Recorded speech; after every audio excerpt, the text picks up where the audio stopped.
be sure. Anyway, so far, standard openings. And you know what? You said Maru will have to try and take this one off of the back of a little bit of a sneaky play. So far, we're not getting that sneaky play. We're just getting ourselves a bit of standard macro opening. Now, of course, that could still change a little bit here. But so far, things are looking pretty darn regular. And I'm pretty sure that everybody was kind of hoping for that, right? Just the big old macro game. Well, right now it's just rule of one for Serral. Just staying on one gas for the majority of this opening. He's just going to be able to pump out tons and tons of drones to get his economy up and running. He's going to be able to get in here with the Overlord and start taking a look at what Maru's trying to do here. He's going to see that third base. He's going to need to deal with these Hellions, though, but not a lot of drone count at that third base, so not a lot of major issue. There's going to be one Liberator on the way, and he is going to spot that here. It's either going to be Liberator or Viking, and he should live long enough to see... It's going to pop. Go down. There he goes. Well, okay. Just in the nick of time. So that could have been a Viking, that could have been a Medevac as well, right? So stuff like this, but... Overall, Serral, he's not going to be taking risks. He knows there's a potential for a Liberator. He knows there's a potential for a Medevac drop or something like that with the Hellion. So he's starting to prep for it, right? He's getting himself Spore Crawlers. No sense to take that risk right now, and that's exactly what he's doing. So should be prepared. So it's going to be It's going to be Stim Bio to get started here. Serral with some really good timing on that Spore Crawler is going to zone Maru out to just one or two of those mineral patches, and that's going to mitigate some of that damage. But here comes Maru with the Hellions on the top side. Not going to find a fourth base just yet, or a clear path into the natural without being aggressed. But he's got Zerglings sitting in the natural right here, so Maru's not going to want to overcommit. It's going to be the follow-up here. Okay, he will get that picked off. So Liberator will fall. 1-1 on the way as well for Maru. So he knows he doesn't need to overcommit here. He does have a lot of Hellions, so getting this creep spread is very important for the amount that he's invested into this. But it's going to be Biotank on the backside. But 11 mutas in the production tab. We still see more and more bio coming out. And there's those Widow Mines. So with that armory in place, he will be able to hide those. So they will have a little bit of cloak on the horizon. And 2-2 already on the way, getting a little bit of that upgrade advantage over his opponent. Yeah, for certain. We already have the layer attack, so Serral could be starting that up as well. I think he's just, using that gas right now to make all those Mutalisks. Good amount of Banelings as well. Doesn't want to completely lose this position right now. Nice around with those Zerglings as well from the backside and pushes this backwards. So Maru now with his tail between his legs, trying to lure the Zerg into the Widow Mines. One of them got the wolf. Oh, just like every part of my body tensed up there for a moment because I love the spread on those Widow Mines where he can get so much damage done with just a couple of shots. But Serral is just really confident. He knows where those hit markers are going to come from. So +2/+2. About to finish up for both of these players. So not too much of a difference anymore there. It's just the third upgrades, of course, that may be very impactful. As Serral, you know what? Serral is actually going to try to come in here for a little bit. He may retreat, yeah, with that wall. Great SimCity for Maru. Holding back a lot of those links, making it very difficult to engage that for Serral. Oh, but it's the setup on the left-hand side here that is going to get him into position. Serral's trying to set up a three-sided hit here, but it's that SimCity on the right-hand side that's giving Maru the defense that he needs. Baneling's going to try and get on top of the wall here, and he will be able to break that forward. Enough Banelings come on in and get on top of his SEV. 6 go down. That's not the damage that Serral is seeking for, but he's going to be patient. He wants to try and hold this back. But more than anything, he's trying to dismantle that SimCity so that way he can engage against Maru. So Maru needs to try and recreate that wall if he wants to stay safe and he wants to continue holding down that third base.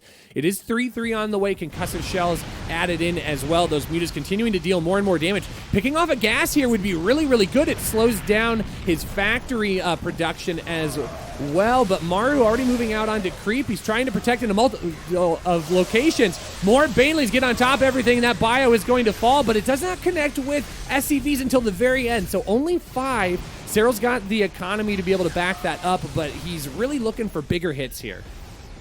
Yeah, Serral making some great maneuvers at the moment, keeping Maru absolutely locked up into his own base, right? It is a quarantine all over again here for Maru in multiple reasonings. Trying to catch those Mutalisks. Nice, just clutch escape there for Serral. That got very hairy there. On the left side, we have another attack ramping up already for Serral, though. Serral is very, very aggressive at the moment. Oh, there is another Widow Mine. Take care, Serral. Okay, moving backwards a little bit. Kind of gave away, of course, to Maru. Look at that, already responding to that one single circling, setting off that Widow Mine. It's like, all right, most likely stuff is coming in there. And on the right side as well, mostly Marauders. It's definitely looking like Maru already prepping for that eventual Ultra transition, right? So far, we're not seeing it from Serral yet, though. I'm wondering if he is going to go into those Ultralisks at this moment in time. At the moment, and if Maru wants to get himself a 6th base, that could eventually become even further troubling, right? Because of this aggression. Anyway, coming in again, look at all those Banelings right here. We'll be able to get that Planetary Fortress, a reasonable amount of those SCVs also going down, even with, well, a reasonable force of Maru already in position there. On the right side, though, immediately a counter-attack happening as well here. Takes out a hatchery as well. Both these players just don't want to have their opponents on a reasonable amount of bases, right? They want to keep this a little bit lower on the eco side of things. Again, a bunch of Banelings right there. I'm surprised he picked up the Thor, actually. Wouldn't have been too bad letting all those Banelings blow up onto the Thor, but just managed to escape with it because of this. Maru's actually only on 4. Okay, there's the 5th base again.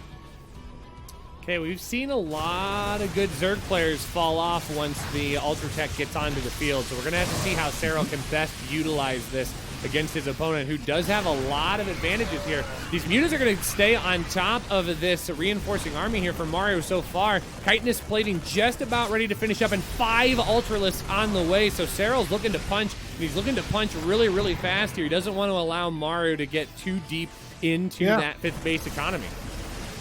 I'm not quite sure if I like the Ultralisk count here. I think maybe just going for a couple less would be beneficial. We're seeing Maru already with such a high amount of Marauders. He's going to be able to tank and shoot down those Ultras rather quickly. Well, at least I would prefer not to see too many more of those Ultralisks coming up. Nice scan there. Maru won't be caught off guard. Oh my god, all the Mutalisks go down. Losing the Mutalisk is a tough call here, because that really limits Serral on his mobility, but he's just going to replace those with Corruptors. We've got Ultra Speed on the way as well. He is going to make sure that he commits into that tech to be able to stay on top of this bio on the ground. Just a few less Banelings and a lot more bulk in these Ultralisks. But I believe that the Corruptor play is going to be really good. He's going to be able to start pressuring these medevacs, not allowing them to stay on top of these bio forces here. Some good connection with Banelings, but really, really good stutter step micro by Maru. Here comes a little bit of damage for Serral. Just look at the minimap right now. Just continuously Serral sending stuff across the map. It's like he's parade pushing against the man that parade pushes most of the time. Just with circlings mostly at the moment anyway. He's got the top left and the bottom right side as well, by the way. He's been having those for a while now. Does have, I believe, a couple of drones there as well right now, trying to just mine those dry. Really needs to get as quickly as possible on top of those bases with especially the gas, I suppose, would be beneficial for him at this moment in time. Maru has no idea, by the way, about that top right side. Otherwise, he would have definitely already pushed into here. Look at this. Look at these Marauders just mangling those Ultralisks. So I complimented Serral earlier on his efficiency, and things have really kind of slipped off here as Maru is being the efficient one here in the late portion of the game. But that's a Planetary Fortress that has gone down, and Maru needs that base. That it still has a good chunk of mining available for him. Oh, a good pickup on the Widow Mines. That is going to be great for Serral. He's going to sneak in more of those lings. And Maru's definitely trying to position himself. He wants to go grab that top left corner. Now he scans it. He knows that that's going to be available. That's going to be a contestable spot. That's a rough one indeed. On the right side as well, immediately pushing out at this moment too. He's got some Ghost in the on the map now as well, getting himself some Cloak. Yeah, only 5 drones there available. I guess that means he's not going to lose a lot of drones as well, but at the same time, that means that base is still pretty fresh at the moment, right? Didn't get too much mining done there. Yeah, just this heavy ball of Marauders and now Ghost as well. We need to see I believe the Ultralisk count slow down a little bit. This is something I've seen DRG do a couple of times where it works out absolutely amazingly. You need to stay on top of the army composition of the Terran. If he's really incorporating a ton of Marauders, a ton of Ghosts, you need to slow down the Ultralisk production and go more heavily into the Baneling Mutalisk composition again. And you will be able to kind of rotate around, right? It's a delicate dance that both these players are playing right now. And in we go again, the Banelings and mostly Ultralisk. And they are, well, okay, the Banelings actually do get on top of all those Ghosts there on the top right side. All those Ghosts are trying to run for their dear lives. It looks like they're gonna be okay. Yeah, it goes in. It's the 23 workers that went down on the right-hand side here. Serral just continuing to punish Maru for bringing those orbital commands over, and it's just been non-stop Ling run-bys. I mean, Serral has never relented on that, and that has never given Maru an opportunity to re-secure the building pathing over here. So these Ghosts are finally going to be able to push down these Ultras with some really good snipes, but it comes at the cost of 32 workers. Yeah, that was definitely a rough one. Maru nowhere near that base with anything that he needed. And the top left side, once more, Maru's just getting a little bit out multitasked here, I would say. Even with the inefficiency of Serral, he can afford to because he's ahead with like 3 bases. Make that 2 bases. No, he's going to take it, Brad. I mean, the creep spread's still pretty solid here. He should be able to reinforce this. That base will actually stay protected for a brief amount of time, but here come the Banelings rolling up the ramp. The ramp is not going to be very efficient here for Serral. All of those units will be able to protect themselves. There's no high ground vision that stays reliable. So Serral not going to be able to get the Baneling hits that he's looking for, but he continues to zone Maru out. Maru's slipping just a little bit on that supply count overall, 84 to 47, but he still hangs on to that army lead. Look at that 30 worker difference here. Maru does need more SCVs. He can't just live off of mules alone at this point, especially when Serral and him are trading bases out so frequently. But look at the infestors on the top side here. He's trying to set up a big flank here. He's going to have those fungals ready to go. Those Ghosts are not going to know what hit him, and here comes Serral coming forward. Huge fungal on top of all of those Ghosts, but the army isn't able to get forward far enough. So while it's a good catch, he's not going to be able to have it. There comes the Banelings. A second great fungal going to get on top of everything. Those Corruptors will be able to pick off more and more of those Mutalisks. Some of those Ghosts will go down, but I don't know if it was enough. But Serral did a lot of great damage here, picking up every single medevac. That was very nice indeed. A great Widowmine hit, saving the day right there. Those bio units were in a lot of trouble now. Being clutch saved again by that Widowmine, and Maru's gonna have to move backwards. He did not manage to get a hatchery knocked out that time, though. But the top left side has been in an alright position for a while now as well. So that is a planetary fortress, right? Yeah, it is. Okay, so okay, I'm still not quite completely certain that any of these players or either of these players have a significant advantage at the moment. It's been such a great game number 1. We're 22 minutes into a best of 3, and this is just game number 1. So I think we are in for a treat here if we can continue to get this kind of level of StarCraft as we move forward here. Serral continuing to get more and more of those Ling run-bys down, but if you've noticed, those have really slowed down as of late. I think the mine positioning has been a lot more confident for Maru, being able to hit some of those run-by positions, but we're starting to see 2 players that are rather spread out, and Serral's making it very difficult for Maru to try and secure that 3 o'clock base.